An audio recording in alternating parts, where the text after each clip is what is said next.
Hi, I'm Bob Sanborn, President and CEO of Children at Risk. One of the great crimes in the world today is human trafficking. And we know that the #1 country in the world for human trafficking is the United States. Here in the United States, close to 500,000 girls run away from home every year. And we know that between 100 and 300,000 of those girls will actually be lured into human trafficking.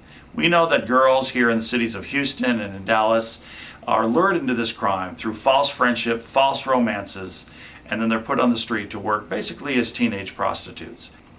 One of the things that we know about domestic teenage trafficking is that no 12-year-old girl wants to be on the streets. No teenage girl wants to be a teenage prostitute. No one wants to be involved in sexual trafficking. Yet the average age for entry into sexual trafficking is 12 years old here in the United States.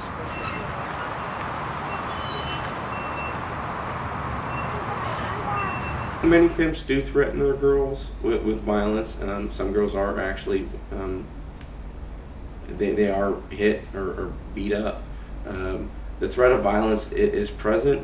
However, I would say the majority of the time, the girl is not with him and not working for him in fear of her life of violence. That's a later stage of prostitution.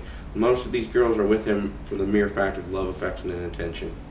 He is providing for that girl something that she has not been given at home, or something that she's desiring. She wants love, affection, and attention. She has a low self-esteem, and what that pimp does is he exploits that low self-esteem, and he builds her up to believe that she's wonderful, beautiful, and she's the best in the world. And then there's no reason for that girl to leave him. Even though she's prostituting, she doesn't see that as wrong because she feels she is doing that for the love of the pimp.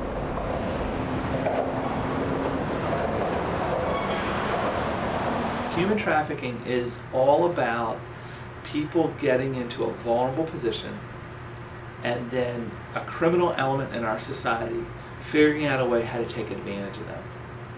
It's not about bad kids and bad teens, and we have to not use that lens because unfortunately the pictures, let's say from a raid, it looks like the teens are part of the problem, because they look a little bit kind of streetwise, and they might be a little bit out there in terms of appearing aggressive or perhaps using language that we're not comfortable with.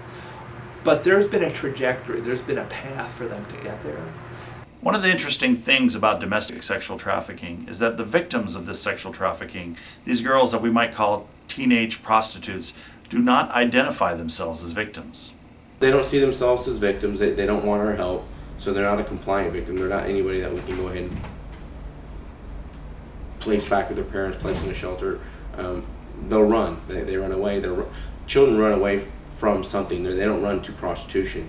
They're running from a violent home, from a sexually or physically abusive home, from placement with various social service agencies. So what our goal right now is, when we find a girl underage, is we get her to engage in a conversation with an officer, agree to a sex act, and then we arrest her for prostitution. By arresting her for prostitution, it currently gives us the only mechanism available to get that child the help she needs. Prostitution of American children, you'll find, is the only crime or only situation involving child sexual abuse where you have to first criminalize a child before you can victimize them.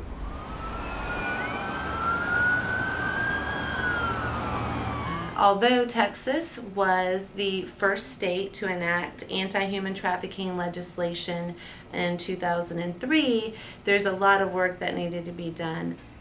We have had significant success in the area of legislation to help us in this fight against human trafficking. Currently in the state of Texas, signs must be posted in all bars that do not serve food. This has led to a number of busts. Currently, we were able to get law enforcement to start training so that they can help identify these victims of human trafficking. And all across the state of Texas, organizations are now working together because of legislation enacted so that we could all begin to fight together against the crime of human trafficking. Although we know that there has been a lot of success in strengthening human trafficking laws and increasing the awareness around human trafficking, there is a lot of work to be done, especially when it comes to domestic human trafficking. We need widespread facilities. Every state should have facilities. The facility should have a place to house the children that is safe, It should provide medical, physical, mental treatment, as well as an educational system in place to help them get back on track. That doesn't exist. So unfortunately, the only thing we can do right now is we put them in jail and hope that after they get out of jail, they've seen the errors of their ways and they decide to move forward in their life and become a successful citizen. Unfortunately, that rarely happens. So there's some legislative needs. There's also what I believe the number one need is placement and treatment of these females. And then down the road, I think we also need just public awareness, where this is seen as a huge problem, and people learn that this is your kids, American kids, all walks of life, all races, rich, poor, black, white, Hispanic, American kids, every day on the streets of America, engage in sexual acts with strangers 10, 15 times a day. If I was talking to a girl that was considering going into prostitution, I would say that it is not what it's cracked up to be. The movie Pretty Woman does not exist. That's a falsehood. Pimping is very violent. It's very dangerous. It's very demeaning. You will end up in the grave or in jail. There is no other place. The average lifespan for a prostitute is 7 years. It's a very short life. It's a very hard life. It's very easy to get in. It's very, very hard to get out. I don't really believe there's a girl out there that truly in her mind doesn't want to get out. If she's involved in prostitution right now, every day when she wakes up and she looks in the mirror, she's very disgusted with herself and wishes there was a way to get out. She may tell people something different, but in her heart of hearts, she knows she wishes she could get out. And what I would say is if there's the first opportunity that she has to run from that person, do it. Go to the local police department, flag down a police officer, get away from your pimp, and immediately contact the police.